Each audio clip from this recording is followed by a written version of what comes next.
ሰላም ወገኖች እንደገና ገብቻለሁ።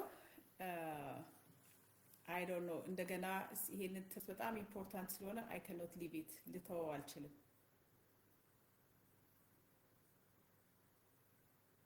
ኦኬ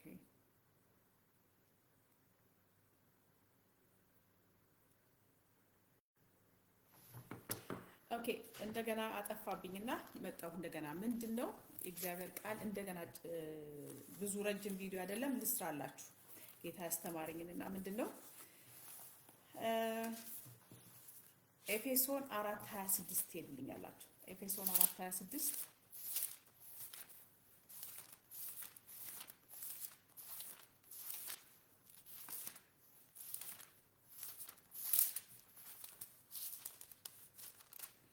የእግዚአብሔር ቃል ምን ይላል? ከዚህ በፊት እንዳብረን እንዳየነው የእግዚአብሔር ቃል ምን ይላል? ተቆጡ ይላል። ኃጢአትንም አታድርጉ፣ በቁጣችሁ ላይ ፀሐይ አይግባ፣ ለዲያብሎስም ፈንታ አትስጡት። ዛሬ ምንድነው ቅድም ቪዲዮ ስላጠፋብኝ ነው አርስት የሰጠሁት ምንድነው ከመንፈሳዊ ኤዶምነት ተጠበቁ። ኤዶማዊነት ምንድነው ብለን ስናይ ኤዶማውያን መንፈሳዊ ኤዶማውያን በአሁን ጊዜ ያለነው በድሮ ጊዜ ሰዎች እስራኤላዊና አህዛብ ነበር ቢባሉት። አሁን ግን ምንድነው ሁለት ዘር ነው ያለው፣ አንድ የክርስቶስ ዘር ወይ ደግሞ የሰይጣን ዘር። ስለዚህ የክርስቶስ ዘር ከሆናችሁ ኤዶማዊነትን ከውስጣችሁ አውጡት። አሜን። የኤዶማውያን ኃጢአት አንደኛው ምንድን ነበረ? ቁጣ ነበረ። ቁጣቸውን ኤዶም የተባለው ኤሳው በወንድሙ በያዕቆብ ላይ የነበረው ቁጣ ወይ ደግሞ ብኩርናዬን ወስደ ራሱን የሸጠው ብኩርናውን ለወንድሙ ግን ምን አደረገ? ወንድሙ ላይ ቂም ይዞ አሳደደው። ከዛ በኋላ የሱ ዘሮች በሙሉ ሜልሻ አውልኮሊዮ ነው ቆንጆ አውልኮሊዮ እና ፎር ጀነሬሽን ምን አደረገ? ቁጣውን አስተላለፈማ ኤሳው። ትውልዱ ደግሞ ምንድናቸው? ኤዶም እንደሆኑ መጽሐፍ ቅዱስ ይናገራል። ስለዚህ ዛሬ የምላችሁ ምንድነው ለልጆቻችሁ ለጀነሬሽን የምታስተላልፉት ቁጣ ምንድነው? አሜን። እግዚአብሔር ኤዶማዊነትን ይጸየፋል። ኤዶም ስላችሁ እዛ ጋር ያለውን ሰው ያያችሁ ነው ለጊዜ የምላችሁ ያለ ነው። ኤዶም ስላችሁ ራሳችሁን ነው። አሜን። ራሳችሁ ህይወታችሁን መርምሩ። ኤዶማዊነት ካለ ከውስጣችሁን አድርጉ፣ አስወግዱ። አሜን። አሞጽ ላይ ሄዳችሁ ስታዩ ስለ ኤዶም ኃጢአት ይናገራል።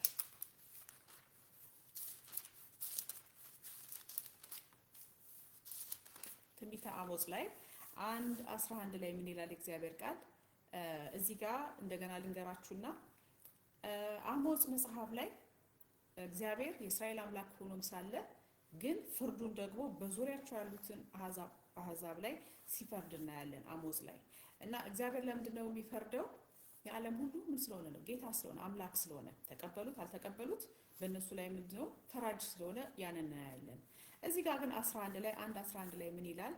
እግዚአብሔር እንዲህ ይላል፣ ወንድሙን በሰይፍ አሳዶታልና ርህራሄን ሁሉ ጥሏልና ቁጣውን ሁሉ ጊዜ ቀዷልና መዓቱን ለዘላለም ጠብቋል። ስለ 3 ወይም ስለ 4 የኤዶሚያስ ኃጢአት መቅሰፍቴን ከማድረግ አልመለስም። እዚህ ጋር ኤዶሚያስ ማን ነው? የኤዶም ዘር የኤሳው ዘር ነው። ምንድነው? ቁጣውን ለጀነሬሽን ለትውልድ ጠብቋልና ምን እላለሁ? እግዚአብሔር ፈርድበታል ይላል። በቴማን ላይ እሳትን ሰዳለሁ፣ የባሶራን አዳራሾች ትበላለች ይላል እግዚአብሔር። ስለዚህ በውስጣችን ያለ ኤዶማዊነት አለ። የኤዶማዊነት ኃጢአት በቁጠኝነት ብቻ ሳይሆን ምንድነው ብዙ ኃጢአት እንዳለ አብድዩ ላይ እናያለን። አብድዩ አንድ ምዕራፍ ነው ያለው። አብድዩ በሙሉ የሚናገረው ስለ ኤዶም ኃጢአት ነው። በውስጡም ሌላም ካለ አይዶን ነው። ግን እስከ ሶፋር ነው ያየሁት ምንድነው ኤዶማዊነትን እግዚአብሔር በኤዶማውያን ኃጢአትና በኤዶማውያን ላይ የሚደርሰውን ፍርድ ነው የሚናገረው። ስለዚህ ወገኖች በውስጣችሁ ቁጣ አለ። is there something in your heart? እንዳልኳችሁ ሃይማኖት አያድንም። ሃይማኖት ሳይሆን አይምሯችሁ መቀየር አለበት። you have to change every day። ሁሉ ቀን ሰው ማለት አለበት፣ መቀየር አለበት። ስለዚህ ኤዶማዊነት በውስጣችሁ ካለ አንደኛው የኤዶማዊነት ኃጢአት ምንድነው? ቁጣን ለጀነሬሽን መጠበቅ፣ ለልጅ የሚተርፍ ኃጢአት። እነሱ ያላባቸው ጥላቻ ለልጆቻቸው፣ የልጅ ደግሞ ያንን ይቀበልና እንደ ዋንጫ ለጀነሬሽን ያስተላልፋል። ያ እግዚአብሔር ይጸየፈዋል። አሜን። ኢትስ ላይክ ቀደም ቪዲዮ የሰራው ጠፍቶ ነው እንጂ ለምሳሌ እዚህ ጋር ሁለት አይን ያለኝ ከፊት ለፊት ነው ወደ ኋላ መሄድ ቢያስፈልግ ኖሮ እግዚአብሔር እዚህ ጋር 2 አይን ይሰራልኝ ነበር። ግን I have 2 eyes to go forward ወደፊት ለመሄድ 2 አይን ከፊት እግዚአብሔር ይሰራልኝ። ለዛ ነው እኛም እኔና እናንተ በህይወታችን ወደ ኋላ መመለስ የለብንም። እግዚአብሔር ምን ይላል? don't look back ቁጣህንም don't look back የተቆጣኸውን ወደ ኋላ አትመለስ። ወደ ኋላ ካየህ ምንድነው እንደ ሎጥ ሚስት የጨው አምድ መሆን ይመጣል። ወደ ኋላ ማየት የኤዶማውያን ኃጢአትም ይሄ ነው። ቁጣቸውን for generation ምን ብለዋል? ጠብቀዋል። ቁጣውን ሁሉ ጊዜ ቀዷል። መዓቱንም ለዘላለም ጠብቋል። ይጠብቁታል። they protect their ምንድነው ቁጣቸውን። ያ እግዚአብሔር ይጸየፋል። አሜን። ስለዚህ move forward ወደፊት ሂዱ። የኤዶማውያንነት ኃጢአት ካለ ከውስጣችሁ በሉ አውጡ። ዛሬ let's be changed። እንደዚህ ብዬ ስላችሁ እናንተ ሄዳችሁ ሰው ምናምን አትዩ፣ ራሳችሁን ነው። አሜን። ራስን አድን ተብሎ ተጽፏል። አሜን። ሌላው ደግሞ ስናይ የኤዶማውያን ኃጢአት ኤዶማዊነት አብድዩ ላይ እናያለን። አብድዩ ላይም ስናይ የእግዚአብሔር ቃል የአብድዩ ራእይ ጌታ እግዚአብሔር ስለ ኤዶሚያስ እንዲህ ይላል፣ ከእግዚአብሔር ዘንድ ወሬ ሰምተናል፣ መልእክተኛም ወደ አሕዛብ ተልኮ ተነሱ፣ በላይዋን በሰይፍ እንነሳ ብሏል። እነሆ በአሕዛብ ዘንድ ታናሽ አድርጌሃለሁ። አሁንም ቢያወራው እግዚአብሔር ስለማን ነው? ስለ ኤዶማዊ ነው። አንተ ግን እጅግ ተንቀሃል። በተሰነጠቀ አለት ውስጥ የምትኖር ማደሪያህንም ከፍ ከፍ ያደረግ በልብህም ወደ ምድር የሚያወርደኝ ማን ነው የምትል አንተ ሆይ የልብህ ትዕቢት አታልሏል። ይሄን ሁሉ የሚለው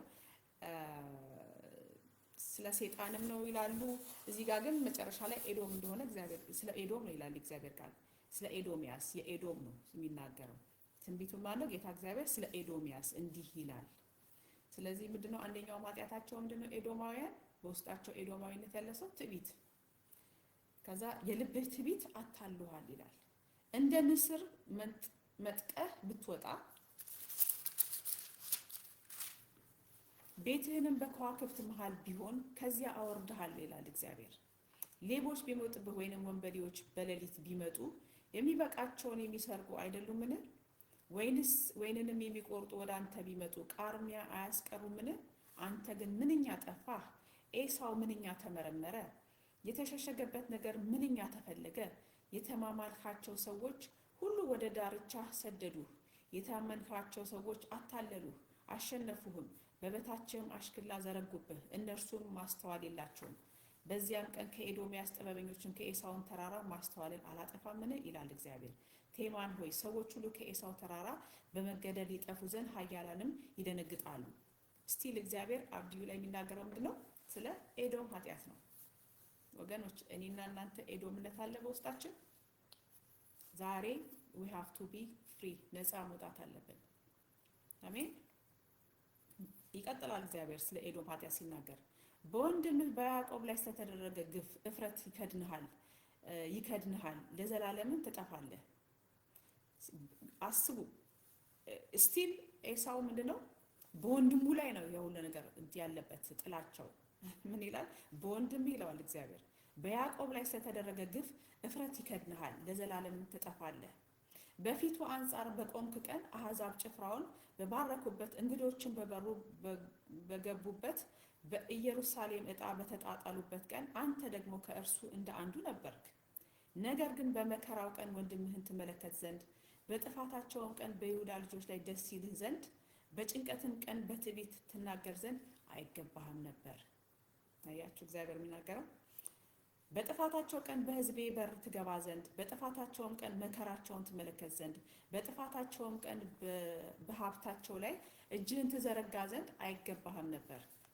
የሸሹትንም ለመግደል በመንታ መንገድ ላይ ትቆም ዘንድ በጭንቀትም ቀን ከእነርሱ የቀሩትን አሳልፈ ትሰጥ ዘንድ አይገባህም ነበር ይላል። ኤዶማዊነት፣ አሳልፎ መስጠት ኤዶማዊነት፣ ቁጠኝነት ኤዶማዊነት። በወንድሙ ሐዘን ቀን አላዘነም። ማነው? ኤዶማዊ። ወገኖች እንግዲህ ልባችንን አሜን እንመልከት። የእግዚአብሔርም ቀን በአሕዛብ ላይ ቀርቧልና አንተ እንዳደረግከው ይለዋል እግዚአብሔር እንዲሁ ይደረግብሃል፣ ፍዳህንም በራስ ላይ ይመለሳል። በቅዱሱ ተራራ ላይ እንደጠጣችሁ እንዲሁ አሕዛብ ሁሉ ዘወትር ይጠጣሉ። አዎን ይጠጣሉ፣ ይጨልጡማል። እንዳልሆኑም ይሆናሉ። አሜን። ነገር ግን በጽዮን ተራራ ላይ የሚያመልጡ ይሆናሉ። እርሱም ቅዱስ ይሆናል። የያዕቆብ ቤት ሰዎች ርስታቸውን ይወርሳሉ። እግዚአብሔርም ተናግሯል። የያዕቆብ ቤት እሳት፣ የዮሴፍን ቤት ነበልባል፣ የኤሳውን ቤት ገለባ ይሆናሉ። የያዕቆብ ቤት ምን ይሆናል? እሳት ይሆናል። ያቃጥላል እንጂ አይቃጠልም። የዮሴፍን ቤት እንደዛው። የኤሳው ቤት ግን ይሆናል ገለባ ይሆናል ይላል። ገለባ ይሆናል ይላል። እነርሱም ያቃጥላል ይበሏቸውማል። ከኤሳው ቤት ቅሬታ የለውም። ኤሳዊነት በጣም አደገኛ ነው ማለት ነው። ስለዚህ ልባችን እናጥራ። የደቡብም ሰዎች የኤሳውን ተራራ የቆላውንም ሰዎች ፍልስጤማውያንን ይወርሳሉ። የኤፍሬምንም አገር የሰማርያንም አገር ይወርሳሉ። ቢንያምንም ገለአድን ይወርሳል። ይህንን የእስራኤል ቤት ልጆች ጭፍራቸውን ምርኮ የከናንን ስፍራ ሁሉ እስከ ሰረጵታ ድረስ ይወርሳል። በሰፋራድም የሚኖሩ የኢየሩሳሌም ምርኮኞች ደቡቡን ከተሞች ይወርሳሉ። እግዚአብሔር እንግዲህ የያዕቆብን ዘር እየባረከ እናያለን። ከዛ ደግሞ በኤሳው ተራራ ላይ ይፈርዱ ዘንድ በኤሳው ላይ ይፈረድበታል ማለት ነው። ይፈርዱ ዘንድ አዳኞች ወደ ጽዮን ተራራ ላይ ይወጣሉ፣ መንግስቱም ለእግዚአብሔር ይሆናል። ስለዚህ እግዚአብሔር አያችሁ ከልባችን በላይ ነው፣ በላይ ነው። ሲያየን he goes deep እና የእግዚአብሔር ቃል እንደዚህ ይመርምረን። አሜን። እና ኤዶማዊነት ከልባችን እናውጣ፣ እንታደስ። አሜን። እዚህ ምድር ሁሌ እንደምንለው it's a kitchen ውስጥ ነው ያለነው። አሜን። ጻድቅ ሆሊ የሆነ ቅዱስ የሆነ ሰው እንኳን ቢሆን የሆነ ትንሽ ክፋት በልብ ውስጥ ይኖራል ሁላችንም። ስለዚህ ያችን ክፋታችንን እያስወገድን ያችን ጨለማችንን እያስወገድን ምን እንበል? ለእግዚአብሔር መንግስት እንዘጋጅ። አሜን። ሁሉ ሰው ላይ ጥሩ ነገር እንዳለው ሁሉ የሰው ልብ እጅግም ክፉ ነው ይላል። በቃ ሁላችንም ክፉ ነን ይላል። ጻድቅ የለም አንድስ እንኳን ይላል። ስለዚህ ልባችንን እያጠራን ሌትስ ሙቭ ፎርዋርድ፣ ወደ ፊት እንሂድ። ወደ ኋላ ያለውን እንትናችንን ጥላቻ፣ ቁጣ፣ ቅናት ምናምን እየጣልን ማለት ነው። አሜን። ለትውልድ አታስተላልፉ፣ ለልጆቻችሁ አታስተላልፉ። ቀደም የሰራሁት ቪዲዮ ላይ ጌታ ያው ውስጥ የጌታ ብቻም ሳይሆን ራሴ ሳሰላስል ቅድም እንኳን የለም አይደገምም አይመጣም ብዬ ለራሴ ገረመኝ። እንኳን የዛሬ 40 ዓመት ይቀርና አሜን።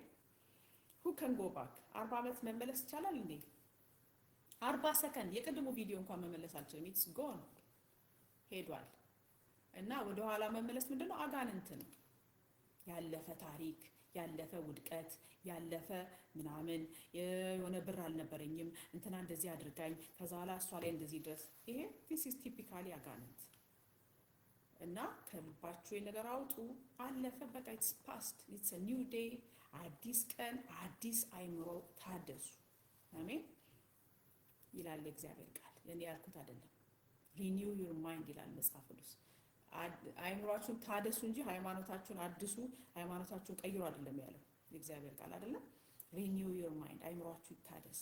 አልዳነማ አይምሮአችን ጌታ መጥቶ እስከሚወስደን that's why ንስሐ የምንገባው። አውሬ ነው ተፈጥሯችን፣ መጥፎ ነን። ስለዚህ ንስሐ ያስፈልገዋል፣ መቀየር ያስፈልገዋል የሰው ልጅ ማይንድ። አሜን። ስለዚህ ደህንነት የሚፈጸመውም በዚህ ምክንያት ነው። አሜን እላችኋለሁ። ጌታን ተቀብያለሁ ከዛ በኋላ ምናምን አይደለም። ያው ብዙ ጨብራራ ያለው እንደውም በእግዚአብሔር ቤት ውስጥ ነው፣ በኃጢአት የሚንጨባረር ማለት ነው። ይገባችኋል? በኋላ ተባረኩ።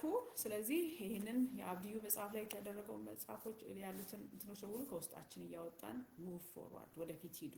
ለጀነሬሽን የሆነ እንትን አታስተላልፉ። ኦኬ ቁጣ፣ አድመኝነት፣ ቅናት ምናምን እነዚህ ነገሮች ለማዎች ጌት ሪድ ኦፍ ኢት አውጡ። አሜን ተባረኩ።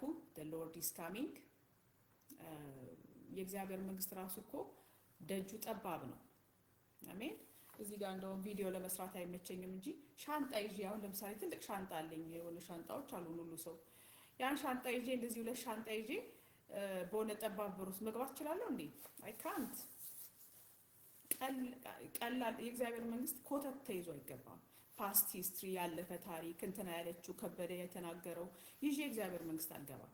እየጣልኩ አይ ጀስት ድሮፕ ወደዛ እየታደስኩ አዲስ ብለን በጠባብ መንገድ ነው የሚገባው። የእግዚአብሔር መንግስት ደጇ ጠባብ ነች። ኮተት ይዞ መግባት አይቻልም የእግዚአብሔር መንግስት።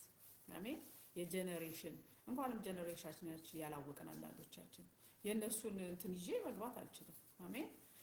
እና እላችኋለሁ ተባረኩ። ውስጣችሁን እግዚአብሔር ሆይ ለውጠኝ፣ ቀድሰኝ፣ አሜን እያላችሁ ቀጥሉ። ተባረኩ። the Lord is coming። ጌታ ኢየሱስ ይመጣል። አሜን። ባይ